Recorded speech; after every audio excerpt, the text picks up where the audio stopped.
Good morning everyone. जैसा कि last class में हमने आपका पोटेंशियल, इलेक्ट्रिक फील्ड, इनके बारे में काफ़ी कुछ डिस्कस कर चुके हैं। तो आज की क्लास में हम अब उसी को कंटिन्यू करते हुए कुछ और चर्चा करेंगे। ये देखो, ये कई सारे न्यूमेरिकल्स इसमें ऐसे आते हैं जो कि इस पे डिपेंडेंट होता है, इलेक्ट्रिक फील्ड और पोटेंशियल पे, राइट। तो यहाँ आपको जानना बहुत ज़रूरी है that is there is something relation between electric field and potential first of all, and भाई ये अभी हम इस पे चर्चा भी करेंगे। ठीक है बच्चों, तो negative of the potential gradient, कभी भी किसी भी फील्ड का किसी भी चार्ज की वजह से अगर पोटेंशियल दिया हुआ है, अगर उसका हम ग्रेडियंट निकालते हैं और उसका निगेटिव साइन के साथ लेते हैं तो वो क्या शो करता है। और पोटेंशियल यदि हमें, देखो दो बातें हैं। पहला कि electric field E is equals to, इसका अगर हम डायरेक्शन की बात करें तो minus D V upon D R. Okay, ये हो सकता है। और अगर इसका हम मैग्नीट्यूड मैग्नीट्यूड की बात करें, ये बहुत गौर करना आप, तो ये जो D V upon D R होता है यही इलेक्ट्रिक फील्ड बता देता है उस पॉइंट का।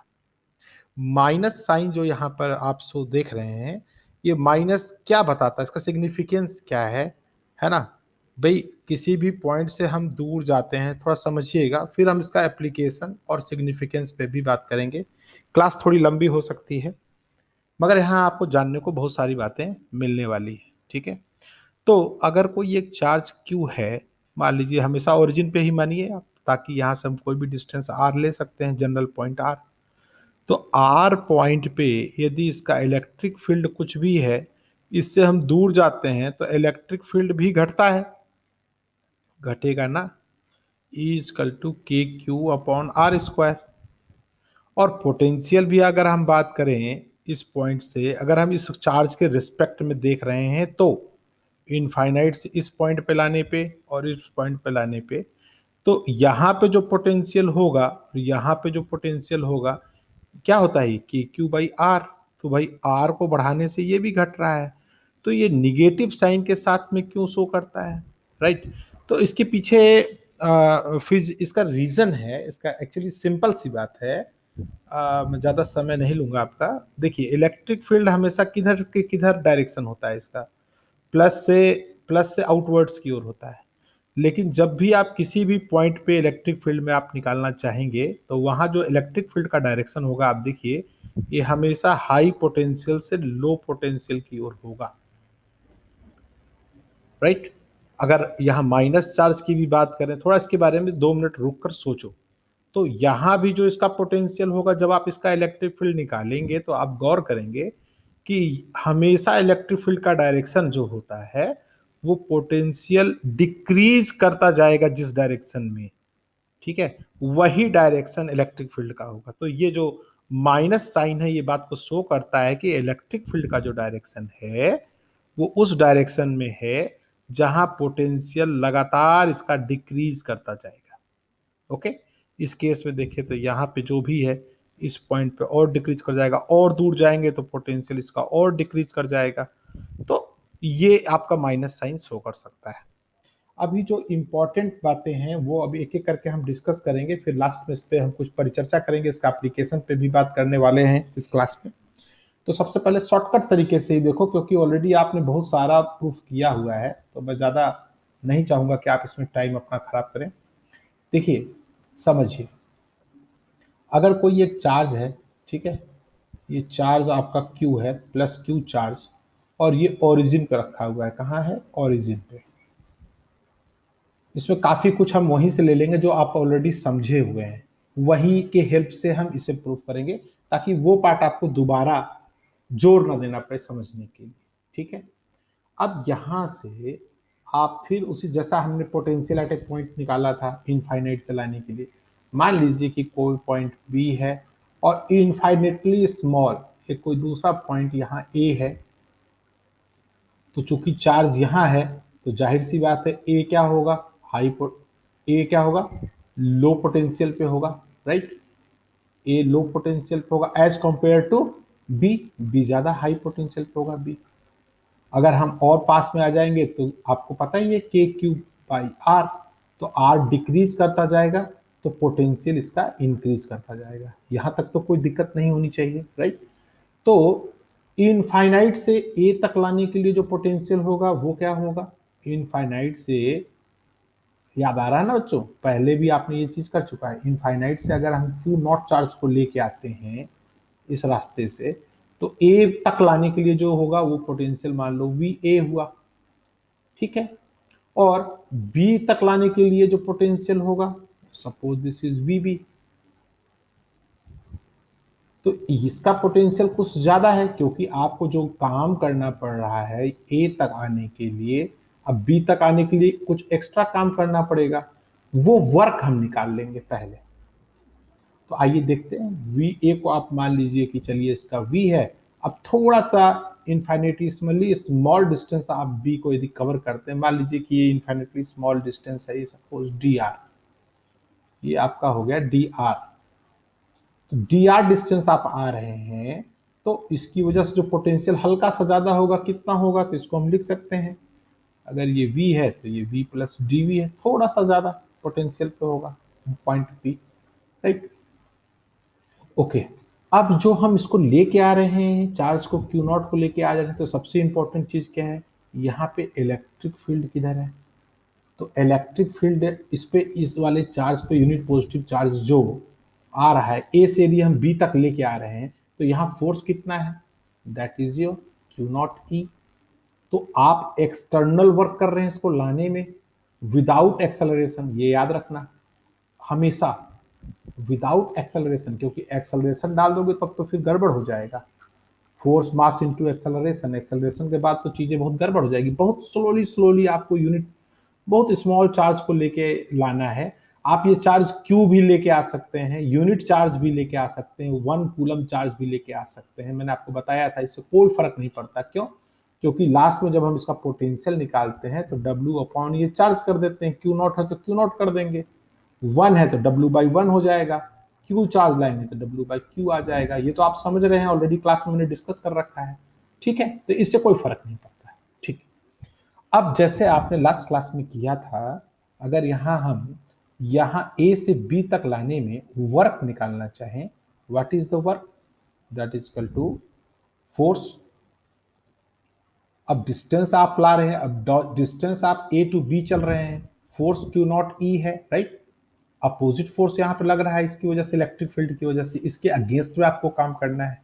तो जब आप इसको आप कैलकुलेट करेंगे, है ना, तो इनके बीच का एंगल आप देखिए 180, तो माइनस में आ जाएगा, तो यहाँ टोटल वर्क कितना आ जाएगा, तो 4 minus Q naught E D are. जो बच्चों को यहाँ दिक्कत हो वो लास्ट क्लास जाके potential at A point previous classes में जाके डिटेल में मैंने बताया, यहाँ पे और टाइम वेस्ट करने से कोई फायदा नहीं है।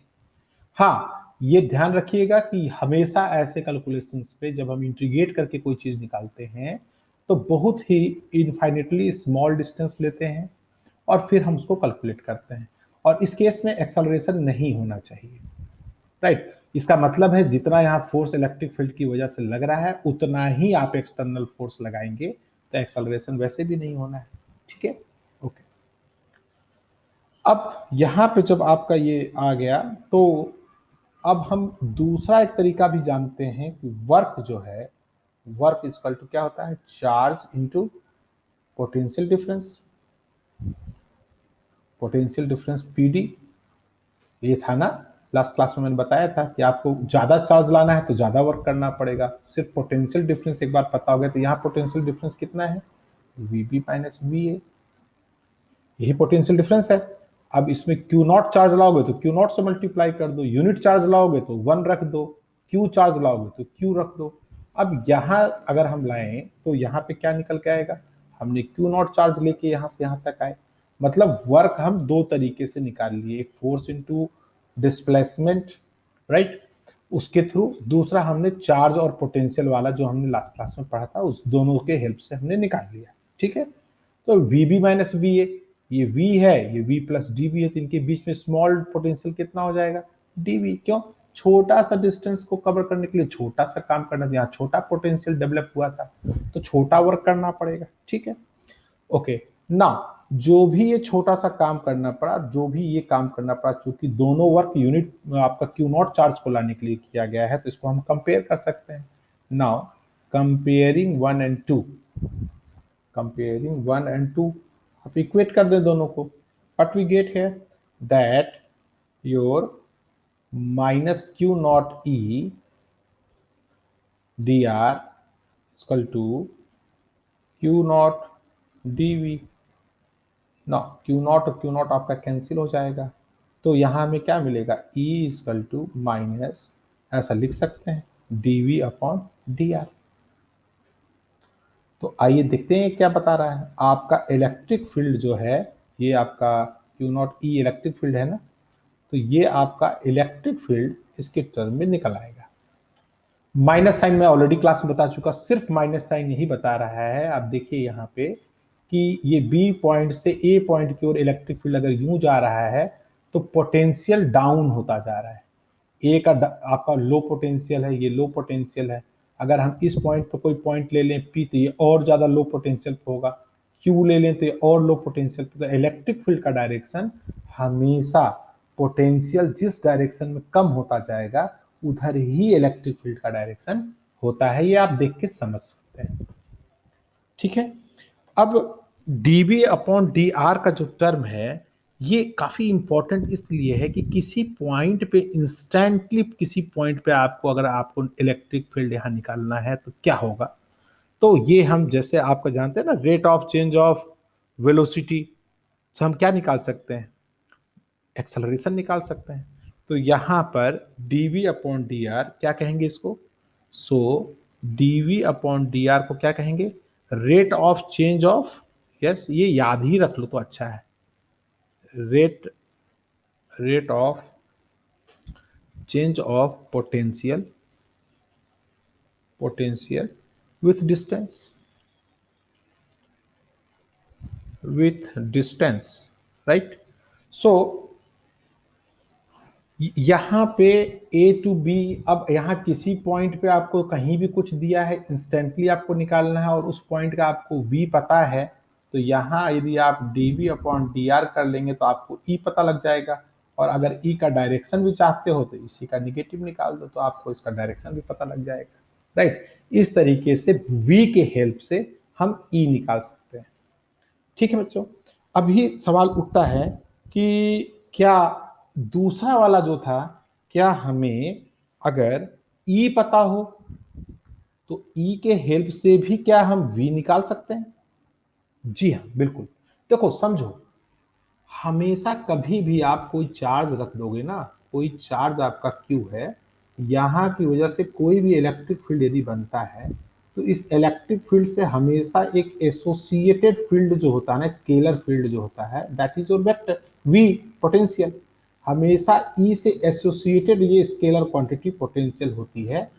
और E हमारा इस R पे डिपेंडेंट रहता ही है और V भी R पे डिपेंडेंट होता है, बट ये E पे डिपेंड करता है कि V क्या है, और V पे डिपेंड करेगा कि E क्या बनेगा। दोनों एक दूसरे के पूरक हैं, आप एक से दूसरा निकाल सकते हैं, आप इससे इसको भी निकाल सकते हैं। आइए अब हम देखते हैं कि यदि इस क्वेश्चन में हमने क्या देखा कि यदि हमें कहीं V पता हो तो हम उसका डिफरेंशिएट करके, है ना, उसका ग्रेडियंट लेके, निगेटिव ग्रेडियंट अगर हम ले लेते हैं V का, यहाँ R के टर्म में था, कार्टेशियन कोऑर्डिनेट है वो भी कर सकते हैं, फिलहाल आपके लिए ये काफी। तो negative of gradient of V simply gives you idea about E बात करेंगे तो E की डायरेक्शन के साथ, लेकिन जब हम मैग्नीट्यूड की बात करेंगे तो उस केस में साइन का कोई मतलब नहीं है, ये तो आप जान ही रहे हैं। जो बायो के स्टूडेंट्स हैं स्पेशली उनके लिए थोड़ा और आसान कर देता हूं मैं चीजों को सिंपल करके। देखो E इक्वल टू, अभी आपको पता था, हमने निकाला क्या, minus D B upon D R. अब हम इसके हेल्प से देखेंगे कि क्या हम V निकाल पाएंगे। अगर किसी जगह का ये रिलेशन हमें पता है तो वहां कैसे निकालेंगे, तो यहां से आप देखिए क्या आ जाएगा, ये dv इक्वल टू EDR। तो यदि सेम अगर इसको हम मान लीजिए V1 से V2 तक इंटीग्रेट करते हैं dV को, ठीक है, तो अगर ये चार्ज है आपका U और किसी दो पॉइंट पे आपका पोटेंशियल डिफरेंट है ना, R1 और R2 है, तो इसकी वजह से आपका कैसे हम निकाल सकते हैं, so this is equal to minus, इसको कहां से कहां तक इंटीग्रेट कर देंगे, R1 टू R2 EDR। तो देखिए एक तरह से आप देखिए तो फोर्स क्या था, देखो यहाँ पे फोर्स ई है ना, ई, तो यहाँ पे कोई यूनिट चार्ज होगा तो कितना उस पर फोर्स लगता है, क्यू नॉट ई, राइट। तो ई इलेक्ट्रिक फील्ड है, इलेक्ट्रिक फील्ड में ई डी आर कर देने से हम यहाँ इसको R1 से R2 तक इनफाइनाइट से लेके इस पॉइंट तक इंटीग्रेट करने से क्या निकल के आ जाएगा, हमको इसका पोटेंशियल निकल के आ जाएगा। आइए देखते हैं इसके डेरिवेशन पे। तो जब आप इसको इंटीग्रेट करेंगे तो हमें क्या मिलेगा, ये आ गया V और ये आपका हो गया V2, ये हो गया आपका V1 equal to minus same ये R1 से R2 EDR। मैं थोड़ा शॉर्ट में आपको बता रहा हूँ। तो अब यहाँ एक गौर कीजिएगा, आप इसका अपर लिमिट लोअर लिमिट लिखिए तो V2 माइनस V1 इसका potential difference, this equals to minus R1 to R2 E dot D R, E D R. अब अगर हम इनफाइनाइट कर दें इस वाले पॉइंट को, R1 से R2 जो हम लेके आ रहे हैं, अगर हम R1 को R1 को इनफाइनाइट पे ले जाके कर दें कि इनफाइनाइट से हम R2 तक ला रहे हैं, तो क्या बन जाएगा ये, आइए देखते हैं।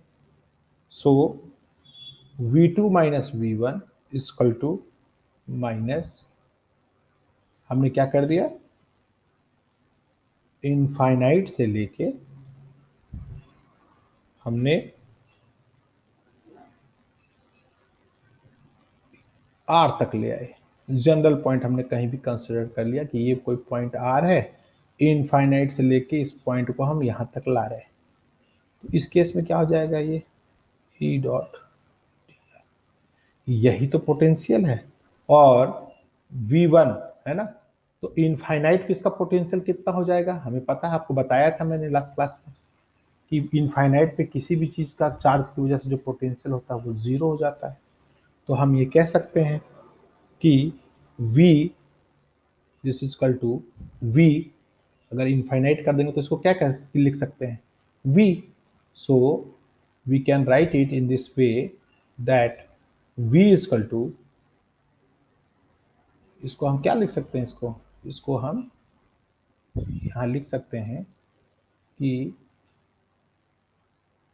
Potential of this point R, इस R पे यहाँ का जो पोटेंशियल है वो, अगर हमको यहाँ का इलेक्ट्रिक फील्ड E पता है, तो इनफाइनाइट से लेके यहाँ तक लाने के लिए अगर हम इस पूरे पाथ को इंटीग्रेट कर दें तो हमें इस पॉइंट का पोटेंशियल भी पता लग जाता है। तो यदि आपको किसी के पॉइंट का इलेक्ट्रिक फील्ड उस पॉइंट पे पता है तो आप उसको इंटीग्रेट करके इनफाइनाइट से R तक हम वहाँ पे पोटेंशियल भी निकाल सकते हैं। तो देखिए V, आप इसको याद रखें तो कहीं बेहतर है, E equal to minus D B upon D R, ये न्यूमेरिकल्स में भी काफ़ी काम आता है और इसका एप्लीकेशन भी काफ़ी ज़्यादा है। तो E D V by D R, और डी आर को इधर ले जाओ, डी वी से V लाना है, इसको इंटीग्रेट कर दो, आप ऐसे भी याद रख सकते हैं। ठीक है, ये काफ़ी इंपॉर्टेंट रिलेशन है। अब इसके एप्लीकेशन को भी मैं यहीं पे एक एप्लीकेशन बता के आपको बताता हूँ। जैसे मान लीजिए कि आपका कोई स्फेयर है, राइट, कोई स्फेयर है या कोई सेल है, तो सेल के अंदर अगर मान लीजिए काफ़ी सारे चार्ज आपके प्लस भरे पड़े हैं ऐसे, तो इस चार्ज की वजह से आपका यदि पोटेंशियल निकालना है किसी पॉइंट पे R, है ना, किसी पॉइंट P पे, तो इनफाइनाइट से लेके P तक लाने में जो वर्क करना पड़ेगा, कौन बाधा पहुंचा रहा है, उसको रुकावट कौन कर रहा है, यहाँ जो चार्जेस हैं भाई, इसी के अगेंस्ट में तो आप वर्क कर रहे हैं ना। वर्क एक्सटर्नल जो वर्क आप कब कर रहे हैं, जब आपको कोई रोक रहा है तो आप यूनिट पॉजिटिव चार्ज को यहां से लेके यहां तक आ रहे हैं, तो जो भी इसका पोटेंशियल होगा तो यहाँ पोटेंशियल क्या निकल के आ जाएगा, के क्यू अपॉन आर, चार्ज इस पे जो भी टोटल चार्ज है, क्योंकि जब आप बहुत दूर से देखेंगे तो पूरा स्फेयर आपको एक पॉइंट की तरह दिखेगा, ठीक है। लेकिन अगर हम देखेंगे बट यहाँ पे इसकी ब्यूटी आपको दिखेगी, यहाँ पे हमें पता है कि भाई किसी भी, ये तो आउटसाइड के लिए बात हो गया, स्फेयर के आउटसाइड पे, आउटसाइड यहाँ मैं लिख देता हूँ, ये प्रूफ भी कई बार आ जाता है, outside the cell, potential outside the cell. और आपको पता है कि सेल हो या स्फेयर हो, बाहर ही चार्ज आ जाता है, तो आपको पता ही होगा लास्ट क्लास में, तो फिर वही चीज रिपीट करके कोई फायदा नहीं है। आउटसाइड द सेल ये के क्यू बाई आर होगा, और क्यू हो गया जिस पे थ्रू आउट चार्ज डिस्ट्रीब्यूटेड है। लेकिन इनसाइड की बात करें तो इनसाइड क्या होता है, पोटेंशियल जो होता है वो कांस्टेंट होता है। अब इसका लंबा चौड़ा हम प्रूफ क्यों करें भाई, v कांस्टेंट होता है, पोटेंशियल आप इस पॉइंट पे, इस पॉइंट पे, किसी भी पॉइंट पे ले लीजिएगा, यहां से आप किसी भी पॉइंट पे ले लेंगे, यहाँ P पे, Q पे, R पे, आपको हर जगह पे पोटेंशियल कांस्टेंट मिलेगा। कितना मिलेगा, जो सरफेस पे वही हर जगह होगा। प्रूफ कैसे करेंगे, यहाँ हम इसका एप्लीकेशन लगा सकते हैं। देखिए आपका इलेक्ट्रिक फील्ड कितना होता है अंदर, आपको पता है 0, मैंने पढ़ाया था आपको। अच्छा कुछ बच्चों को नहीं पता, मान लीजिए बताते हैं कैसे माने। आप एक गॉसियन सरफेस कर लो, अंदर में चार्ज कितना रहेगा, स्फेयर पे तो सारा चार्ज बाहर चला आता है, मैं कंडक्टिंग स्फेयर की बात कर रहा हूँ, तो सारा चार्ज तो बाहर आ गया। अब अंदर में अगर हम गॉसियन सरफेस को एज्यूम करते हैं, तो मैं यही आपको देखो, अगर हम, समझो बात को बच्चों, अगर हम इसकी वजह से यहाँ पे एक गॉसियन सरफेस करते हैं, तब तो ये नेट क्या होगा, electric field charge enclose upon epsilon not. तो यहाँ चार्ज तो है अंदर में, इतना पूरा चार्ज है अपॉन एप्सिलॉन नॉट। लेकिन अगर अंदर की बात करें तो यहाँ पे जब आप गॉसियन सरफेस एज्यूम करोगे तो इसके अंदर तो कोई चार्ज है नहीं। खैर छोड़ो इन बातों को, तो यहाँ इलेक्ट्रिक फील्ड 0 होगा, गॉस थ्योरम से भी आप प्रूव कर सकते हैं। तो ई इक्वल टू हमें पता है क्या होता है, बहुत इंपॉर्टेंट है, ध्यान से सुनिए, minus D V upon D R. और मैथ्स के बच्चे बहुत अच्छे से जान रहे हो कि डिफरेंशिएशन हम किसी चीज का करते हैं तो 0 कब आता है, जब वो चीज क्या होती है, वेरिएबल है, कांस्टेंट, कांस्टेंट होती है। तो ये क्या बता रहा है, that v must be, E equal to 0 है, तो D V upon minus D V upon D R 0 आ रहा है, it means that v is always constant, क्योंकि कांस्टेंट क्वांटिटी का ही आप डिफ्रेंशिएट करेंगे तो 0 आएगा। तो इस प्रूफ के थ्रू भी आप बता सकते हैं कि किसी भी स्फेयर, चार्ज स्फेयर के अंदर इलेक्ट्रिक फील्ड 0 होगा या पोटेंशियल कांस्टेंट होगा। क्यों, इलेक्ट्रिक फील्ड इसके नीचे 0 है, और इलेक्ट्रिक फील्ड 0 है, इसका मतलब इस रिलेशन को लेके आप तुरंत प्रूफ कर सकते हैं कि इनसाइड में पोटेंशियल कांस्टेंट रहेगा। उसको तो भारी भरकम प्रूफ करने की कोई जरूरत नहीं है, ये ऑथेंटिक है, बिल्कुल सही है, आप इसके लिए चिंतित ना हो। तो ये ऑल अबाउट फर्स्ट यूनिट का यहाँ तक था। अब नेक्स्ट क्लास में मैं कैपेसिटर स्टार्ट करूंगा, और कैपेसिटर्स के बारे में आपको और डिटेल में हम नेक्स्ट वाली क्लास में इसकी चर्चा करेंगे। आप इसके जितने भी छोटे बड़े फॉर्मूले हैं इसका कर दीजिए, फिर इसके जो इंपॉर्टेंट न्यूमेरिकल्स बोर्ड में आते हैं through out chapter 1, electrostatic 2, electric field, electric potential और कैपेसिटर तक भी, उस न्यूमेरिकल को भी हम फ्यूचर में ऐड कर देंगे। ठीक है, best of luck, thank you.